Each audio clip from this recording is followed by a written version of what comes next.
I'll be reading Esther 3, 1 through 6. Haman's plot to destroy the Jews. After these events, King Xerxes honored Haman, son of Hammedatha, and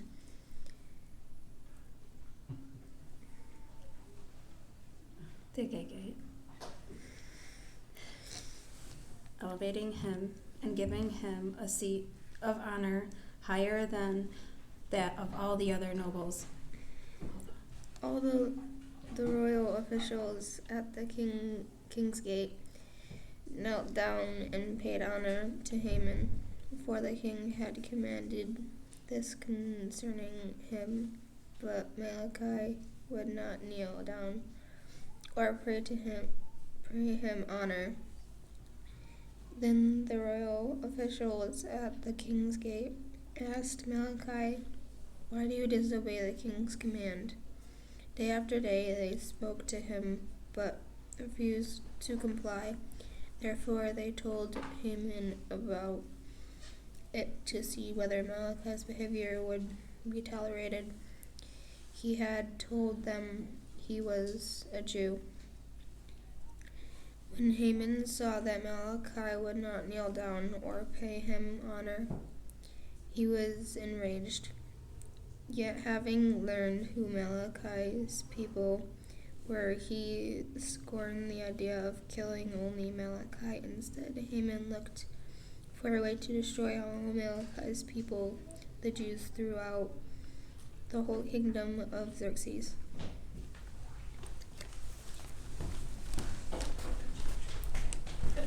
Thank you, Trinity.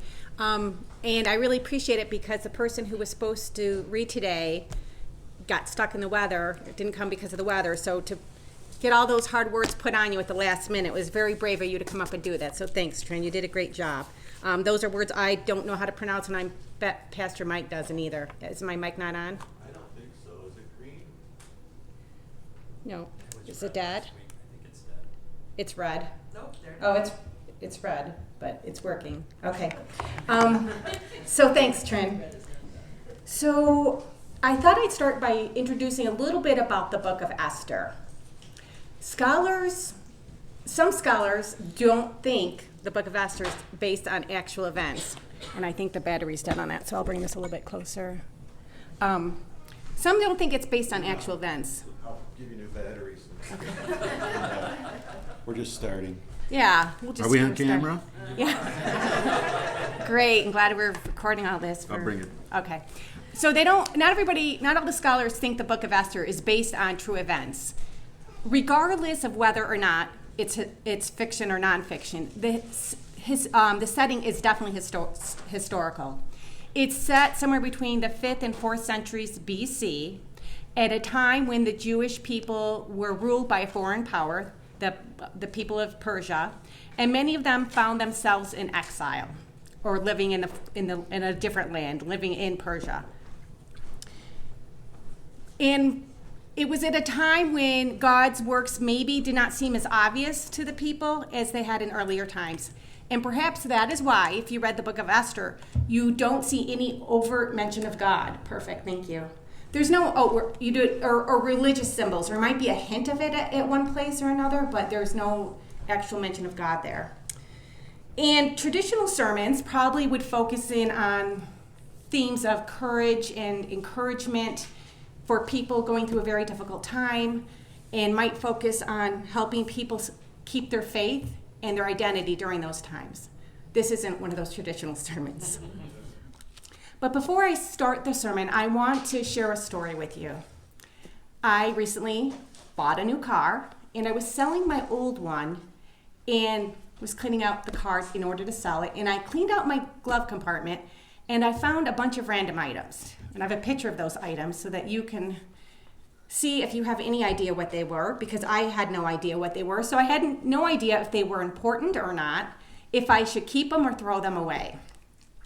So I sent a picture to my son and asked him, since he is a mechanic and done a lot of work in my car, I thought maybe he threw something in there and I didn't know about it. He texted me back an answer, which by the way, if you're interested, He had no idea what the white things were. And that black thing is something about keeping your glove compartment from slamming shut or popping open or something. I don't know.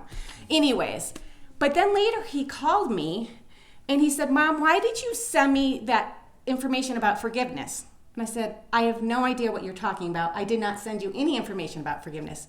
He goes, yeah, you did. You sent me that information about forgiveness. And I go, well, I've been studying about forgiveness, but I didn't send you anything. What do you mean? He goes, it was in the text message. So attached to that picture was this random picture, not even a full paragraph, of some information I had taken when I was studying. And he had read it, and he had gotten convicted. He said to me, I have this coworker, he keeps doing the same thing over and over again. And I got really mad at him, and I yelled at him, and I haven't been talking to him for months. He goes, and I realized I was wrong, and I needed to forgive him. And what I noticed about what my son said was that there was a lightness in his voice. He'd been holding on to that anger, and it had been bothering him, and there was actually a lightness in it, in his voice. So our children, right, they know the right thing to do, but sometimes they balk at it, and I feel like God did this. God got his attention. I certainly didn't attach it with that other picture on purpose. And if I was going to send him something, it wouldn't be part of a paragraph about forgiveness, right? So something got his attention, and when he did the right thing, he felt relief. Right, children, right? But aren't we the same way? When we are deeply wounded, sometimes it's hard. Or the person keeps doing the same thing over and over again.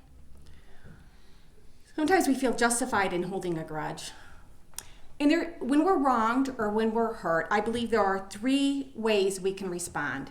We can forgive it. We know we're called to forgive. But what does that mean? What exactly does that entail? Even in Christian circles, there is really no clear consensus on what it means.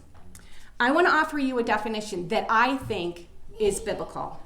Forgiveness is a conscious, deliberate decision to release feelings of resentment or vengeance toward a person or group that has harmed you, regardless of whether they deserve our forgiveness or not. It's a decision we make, and we decide to let go of our negative feelings. And when we let go of our negative feelings, we let go of our rights to what is fair, our right to get even, our right to vengeance. And we let go of our negative feelings toward that person. We forgive the person. God forgives the sin, right? That's what we pray in the Lord's Prayer. Help me out. Forgive us our sins as we forgive those. Yeah, so I believe we're forgiving the person. And that's why I don't necessarily feel like you have to wait for the other person to show remorse. You don't have to wait for them to ask for forgiveness or to say they're sorry to let go of the negative feelings. Because it's God that forgives the sin, and we're forgiving the person. Now, that doesn't diminish what they did. That doesn't make it acceptable or right. That does not prevent justice from being done. If you're a parent, that doesn't mean you don't punish your children or have consequences if they broke the law. That doesn't mean that you don't go to court and have justice take its course. But when we forgive a person, we're separating what they did from them being a person, a human made in the image of God. So obviously that's the way God would like us to do it, is to forgive a person. The second thing we can do is deny it. And we're being dishonest when we do this. And we deny it when we minimize it, when we say, oh, it really wasn't that bad, or they didn't mean it, or we come up with excuses, then we're denying it. And that's being dishonest, honestly.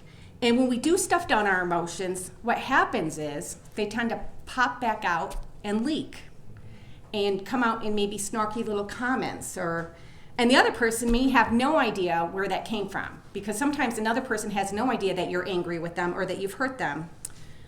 There is nothing wrong with our emotions. And nothing wrong with expressing our emotions to God. The book of Psalm is filled with people expressing their emotions, their negative emotions to God. And I want to put in a plug for the emotionally spirituality class that Brad's doing, because that's where I learned about leaking and realized that I was leaking some emotions at places. The third way we can deal with it is to hold on to it. I believe there are two types of pain when we're hurt. There's the initial pain of what they did to us. There is also a reactive pain. That's the pain that comes afterwards when we remember what the person did, when we think about it, when we talk about it. And the problem with reactive pain is it tends to fester and grow. And what happens is we lose sight of the person and we shrink them down to the size of what they did to us. We see only the bad they did, and they become the bad they did and not the person. And today, in the story of Haman, we see the results of somebody who refused to let go of negative feelings and the disastrous consequences that happened. Because I'm turning the story of Esther on its head. By that I mean we're going to look at it from a different perspective. And I think Haman provides a counter-example to forgiveness. That is, he shows us what unforgiveness can cause if we don't forgive people. And that brings me to the title of my sermon, Hey Man, Don't Be a Haman. Poor Karens nowadays, we've turned that into a slang, a derogatory term, right? There's very nice people named Karen, but if you call someone a Karen, people know that has a lot of meaning. It's somebody who's acting loud, obnoxious, and entitled, and it's not a good thing. And so I want to do it that I don't know anybody named Haman, so I think it's safe to turn that into a slang term to describe someone either who refuses to forgive or is displaying bitterness from hanging on to their negative emotions. So let's look at the beginning of chapter 3. We are first introduced to Haman. Haman is a king, is a official in the king's court. And he just gets a promotion. He is now the highest ranking official in the king's court. And because of that, the king makes a law and commands that everybody must bow to him to show respect and to honor him. Yet we read that Mordecai refuses to bow. And the only explanation he gives is that he is a Jew. There are constructive ways that Haman could have dealt with this. Haman could have confronted Mordecai directly. Haman could have dealt with this in official capacity. I mean, he is the highest ranking official in the king's court. There could have been official capacity, whether he directly dealt with it or not. Or he could decide that it's not worth his time and energy, and he's just going to let the negative feelings go because he is a man of position and it's beneath him to acknowledge that. He could have done a lot of things, but he doesn't. He hangs on to his anger, and we're going to see that mars not only his current happiness, but going forward, it hurts his contentment in his life and inhibits his pride in his accomplishments.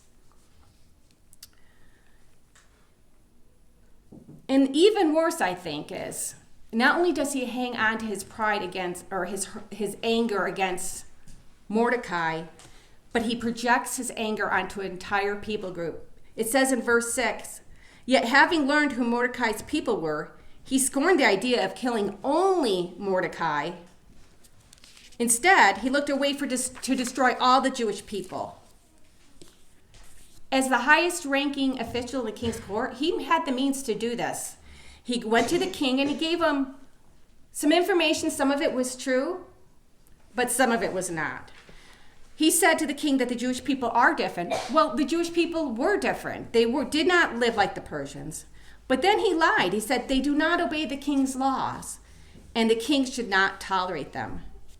Then he asked the king to make a decree to have all the Jewish people in the land of Persia destroyed, killed. This seems to be a drastic response to one person failing to show respect to you. Very disproportional to the action, in my opinion. And when I was young, I thought the reason that Mordecai refused to bow was because as a Jew, he could only worship God. So he would only bow for God, and he wouldn't bow and worship the king. But I've read some commentaries, and I don't think that makes sense. I don't think there was no Jewish law against bowing to show respect. When he did this, he wasn't being asked to worship Haman. He was only asked to show honor and deference to him. And Mordecai, as one of the king's servants, would have had to bow and show respect to the king. So that doesn't make sense. Instead, I think the reason is actually racism. We read back in verse 1 that Haman was a Agagite. And Agagites were descendants of King Agag, who was king over the Amalekites. And there was a very contentious relationship between the Amalekites, the Agagites, and the people of Israel, or the Jewish people. And I think actually what probably has happened, what makes more sense, is that they were simply hereditary enemies. And not only does he not separate the wrong that Mordecai did from the person that he was, he didn't separate it from a whole group of people. And that's basically classic racism and prejudicism. And that, I think, makes more sense in this whole story, because that would be logical if you have a thing against all the Jewish people, that you want to project your anger against all the Jewish people and not just Mordecai. And so I think it makes more sense into the story. But if you read the book of Esther or know the book of Esther, there's a problem with all this. Something Haman doesn't realize when he plots his revenge is that the queen is also a Jew, and Mordecai is her cousin. So when Mordecai finds out what Haman has planned, obviously he's distraught, and he sends word to the queen and asks the queen to do something. Queen Esther is hesitant to intervene. She doesn't think she has a way, but finally makes the decision that she's going to do something. And she starts simply by inviting only the king and Haman to a banquet. Now, Haman is oblivious. He thinks this is a great honor that he's being invited to this banquet. And he goes to the banquet, and the Queen Esther does not say what it was that she wants. She only invites Haman and the king back to a banquet the next night. Haman leaves the palace in high spirits. He's in a really good mood. He thinks this was an honor. He thinks his life is only getting better and better. But then he passes by Mordecai, and it says, Mordecai neither rose nor trembled before him, and he was infuriated with Mordecai. His anger, his unforgiveness, is marring his current happiness. He was in a really good mood, and one little sight of Mordecai not bowing, and he's enraged. Haman goes home, and he brags about all his accomplishments, and in his culture, in his society, having lots of sons was a good thing. That was something to brag about. He just got promoted to the highest ranking official. He got invited to a banquet that the queen held, and only the king and the queen were there. And so he thinks his life is going well. But yet, even when he's telling all his friends and families this great things about his life, and there might be a little pride issue here, but that's a different sermon. He laments because it does me no good as long as I see the Jew Mordecai sitting at the king's gate. Hey man, don't be a Haman, right? You can't even enjoy your night because you're letting this thought just take over your life. Once again, his negative emotions are preventing him from being content and taking pride in his accomplishments. So Haman's wife and friends, I don't think they were very helpful here, but they suggest that he build gallows and in the morning ask the king to have Mordecai hanged. So he had the gallows built.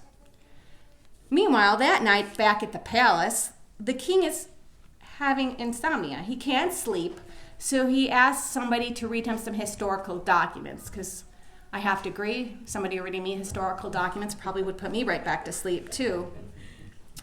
But he was reminded that Mordecai had uncovered an assassination plot and had never been awarded. He had saved the king's life by telling the king about it, and they had forgotten to acknowledge that. So the next morning, Haman comes into the palace, and the king sees Haman and asks Haman what to do for someone the king wants to honor. We just had mentioned that maybe Haman had a little pride problem, so of course he thinks it must be himself, right? That the king, who else would the king want to honor but his highest ranking official? And then he finds out it's Mordecai, and he's forced to lead Mordecai around on one of the king's horses, proclaiming, "Thus shall be done for the man whom the king wishes to honor." Afterward, Haman obviously felt disgraced, I'm sure embarrassed. He says he hurries home, covers his head in shame. I think if he had managed to let go of his bitter feelings, this would not have been such a traumatic event and would not have devastated him so completely. He barely gets home and tells his wife and friends what has happened, and he's whisked off to the banquet for that night. That night, after eating, the king once again asks Queen Esther what it is she wants, and she finally tells him and begs for the life of herself and her people. Mordecai really realizes his mistake, but it's too late. And one of the eunuchs comes in and tells the king about the gallows that were built, and they end up hanging Haman on his own gallows. His unforgiveness and growing bitterness led to his death. Every good story has good guys and bad guys, right? It's obvious, right? Who's the bad guy in this story? Haman, right? And who are the good guys? Mordecai and Esther, right? Well, I want to once again turn the story on its head and look at it from a different perspective. What about Mordecai? Let's assume I'm correct and this is a problem of prejudice. Because I don't think anybody's perfect, and I think when there's interpersonal conflict, usually both parties are somewhat at fault, right? It's not usually all one person. The text says he didn't bow to Haman because he was a Jew. And if it was because of this long-standing bitter feelings between the two ethnic groups, what if Mordecai had let go of his negative feelings? What if he had separated the person from the wrongs that maybe not even Haman had done to him, but the people, his predecessors had done in years past? I mean, it's prejudice. I think he had a lot of opportunity to do the right thing, because I don't think he did the right thing. The position deserved respect, and he could have respected the position regardless. He had lots of opportunities. First, right after the king made the decree to bow to Haman, he could have decided to show the respect. He could have separated the past wrongs of the Agagites from the person standing in front of him, but he decided to hold on to his bitter feelings. And it says in verse 2, Mordecai would not kneel down or pay him honor. Then in verse 3, the other servants confront him. So when you're confronted, he had once again, I believe, the opportunity to rethink his thoughts and his actions, but he did not, and he still refused to bow. And much later on, after Mordecai gets this decree against the Jewish people, I still think he had a chance to think about, hey, did what I do or fail to do at all lead to this bigger problem where now Haman wants to annihilate all the Jewish people? Because when Haman left that first night at the banquet, he was happy and in good spirits. But Mordecai once again refused to show him any respect. What if Mordecai had released his negative feelings? Maybe Haman would not have had his bitter feelings growing. Maybe he wouldn't have been killed. Maybe his wife would have lost her husband. Maybe his children would not have lost their father. Maybe it would have been a witness to the people of Persia, the people around them. On their website, doctors at Johns Hopkins Medicine list a bunch of positive benefits of forgiving others. There's both physical and psychological benefits to forgiving other people, which I don't think should be surprising, because I think when God gives us commands, there's a reason for it. So I won't read them all off to there, but they're on the slides if you wanted to take a look at them. But basically, it decreases a lot of bad things and helps you sleep better, improves your mood. And like I said, I don't think that should surprise us. And I know I've shared this verse a lot of times, but I think it makes sense. Sometimes we look at the commands or the decrees God gives us and we think, oh no, that I don't want to do that. That doesn't make sense. And we forget the reason God gives it to us. And he tells us right in Deuteronomy 10:13. And you must always obey the Lord's commands and decrees that I'm giving you today for your own good. It's for our good. We forget that sometimes. We want to hang on to that anger, that bitterness. And we forget that there's a reason God gives us his commands. And I think it's funny that modern science finally catches up and we think this is some new information that they're sharing with us. So forgiveness is good. And on the other hand, experts agree that unforgiveness causes physical and emotional harm. I love this quote from psychologist Dr. Henry Cloud. He said, I've never seen an unforgiving person thrive, even if they are right.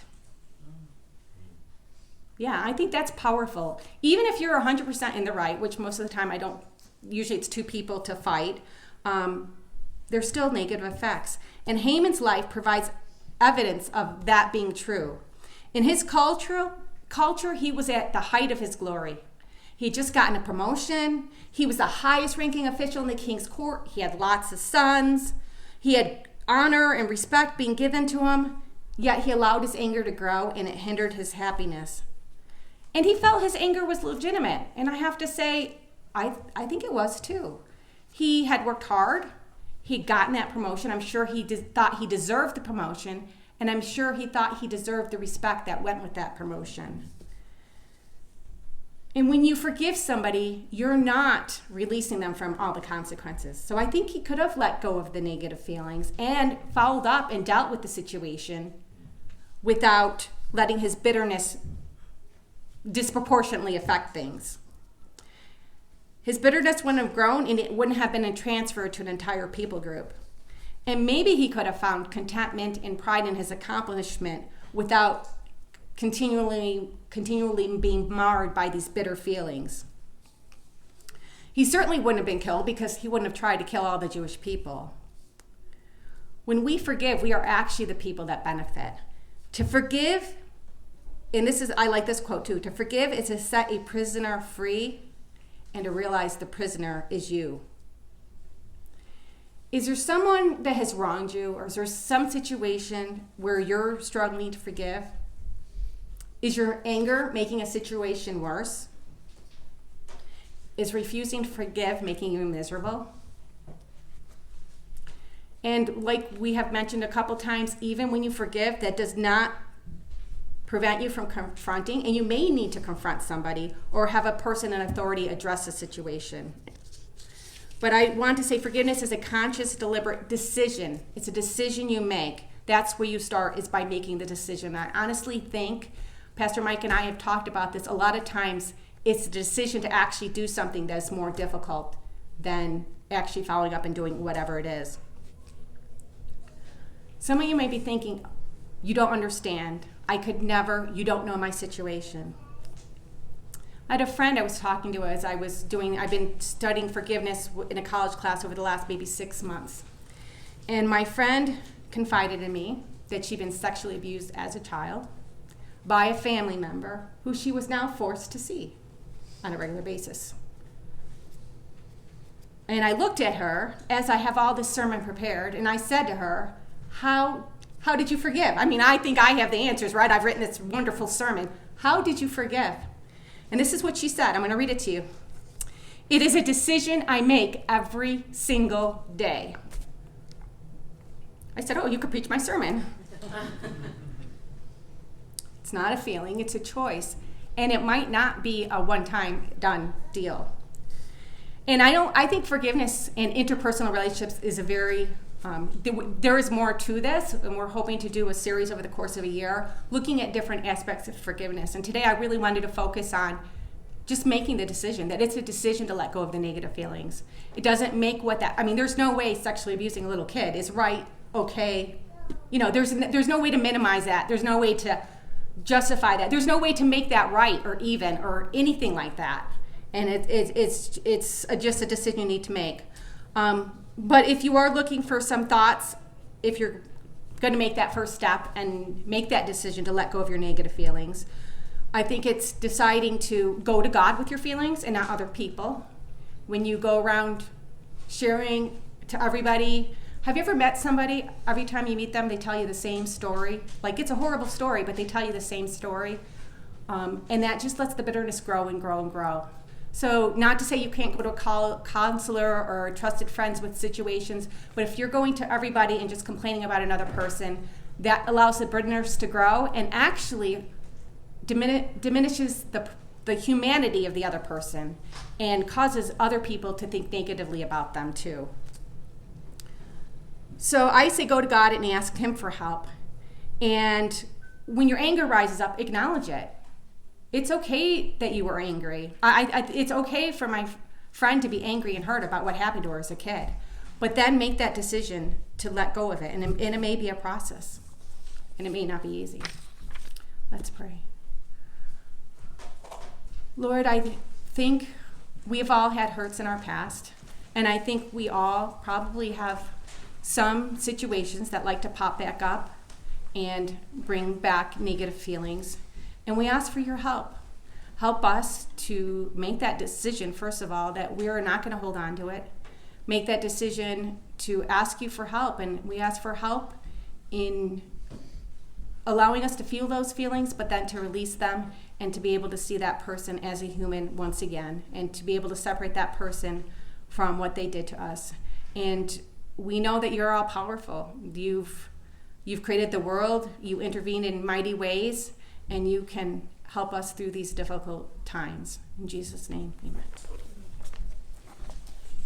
Let's stand as we sing together, Sanctuary.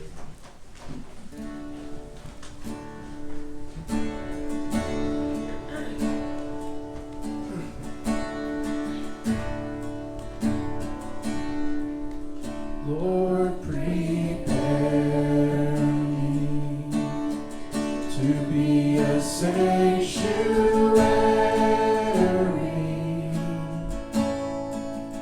pure and holy,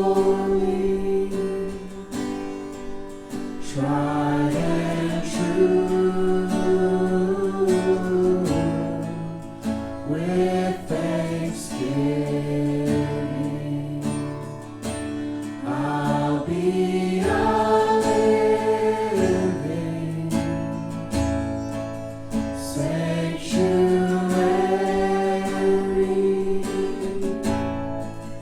for you.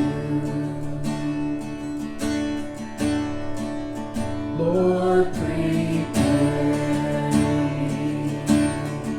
to be a sanctuary,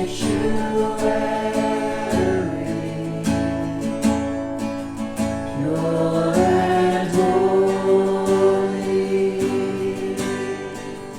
tried and true, with thanksgiving. I'll be a living sanctuary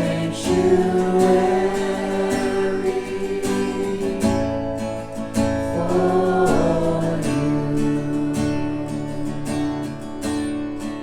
you. Lord, prepare me to be a sanctuary,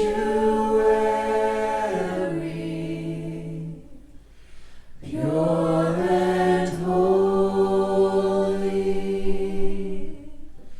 tried and true, with thanksgiving. I'll be a living sanctuary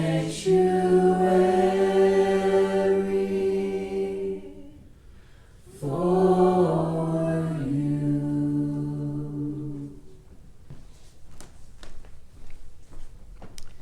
Our benediction today is going to be taken from both Hebrews and Ephesians because I think they pair up together well. Hebrews 12:15. Watch out that no poisonous root of bitterness grows up to trouble you, corrupting many.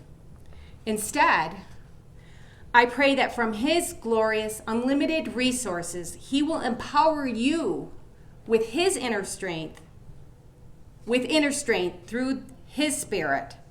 Then Christ will make his home in your hearts as you trust in him. Your roots will grow down into God's love and keep you strong.